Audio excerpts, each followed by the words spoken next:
हमारे यहाँ क्यारदा बांध है, स्टेट टाइम से है। कुछ 2 साल पहले तकरीबन भूमाफिया ने मिलके उसकी पैर को काट डाला। पहले भी हम कलेक्टर साहब से मिले, उसके बाद में हम हाईकोर्ट गए। हाईकोर्ट से यहाँ पुनः बनवाने के लिए आदेश भी आए, लेकिन उसमें कोई कार्रवाई नहीं हुई। दूसरी बात यह है कि अब जो कार्य रास्ता इलीगल अलॉट किया है, जो प्लॉटिंग के लिए किया है, व्यक्तिगत प्लॉटिंग हो रही है उसके लिए किया है, उससे कुछ लोग बात करते हैं तो वो केस करने का और भूमाफिया और सरपंच की मिली भगत से ये कार्य हो रहा है।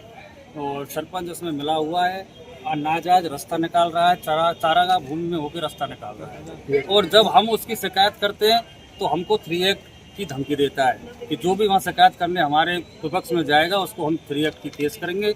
और क्या नाम है, उसमें से हरे पेड़ काटे उसकी हमारे पास वीडियो है। हमने सीआई साहब को वीडियो पहुंचा दी, एसडीएम साहब को क्या नाम है इससे अवगत करा दी। सरपंच कौन है? सरपंच रमेश संतोष कुमार सरपंच है। ग्राम पंचायत रेवड़ी से संतोष कुमार जी सरपंच हैं। उन्होंने पिछली बार भी ये प्रयास किया था, लेकिन हम हाईकोर्ट पहुंचे, उसके बाद यहाँ पे दिया था कागज, उसके बाद में कार्रवाई नहीं हो पाई थी। एक बार दोबारा से पुनः प्रयास किया जा रहा है, उसको हम वापस से ज्ञापन देने के लिए यहाँ पे आए हुए हैं।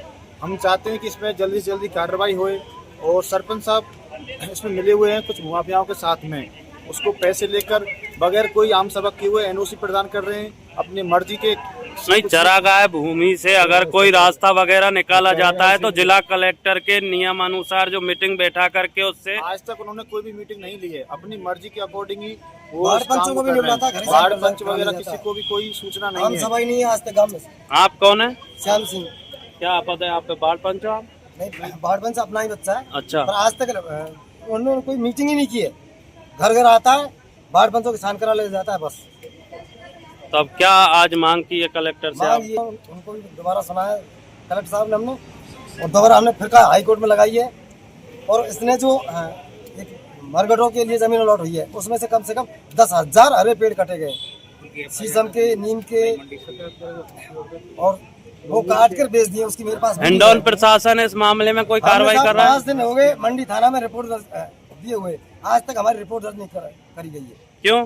पता नहीं सर, क्या कारण है सर? एसडीएम साहब को भी दिए हमने। एसडीएम साहब क्या कह रहे हैं? उन्होंने कही मैं तो कार्रवाई करवा रहा हूँ, आप जाओ। आज तक नहीं हो पाई, आज लेकिन तक क्या करेंगे कार्रवाई? वो ये करा क्या नाम है, सीआई साहब जांच कराऊंगा। एसडीएम साहब क्या कह रहे हैं? एसडीएम साहब ने ये कहा मैं जांच करवा देता हूँ इसकी। कब तक? 1-2 दिन का टाइम लिया था, लेकिन अब कब मिले आप? हमको 5 दिन हो गए। 1-2 दिन पूरे नहीं हुए अभी तक? हो गए सर। आज तक कोई कार्रवाई। कलेक्टर साहब ने क्या कहा? कलेक्टर साहब ने इस बारे में हमें अच्छा व्यक्त किया कि ठीक है आप पहुंची, हम कार्रवाई करवाते हैं इसमें। और हमें उम्मीद है पूरी तरह से कि इसमें जल्दी से जल्दी कार्रवाई होगी।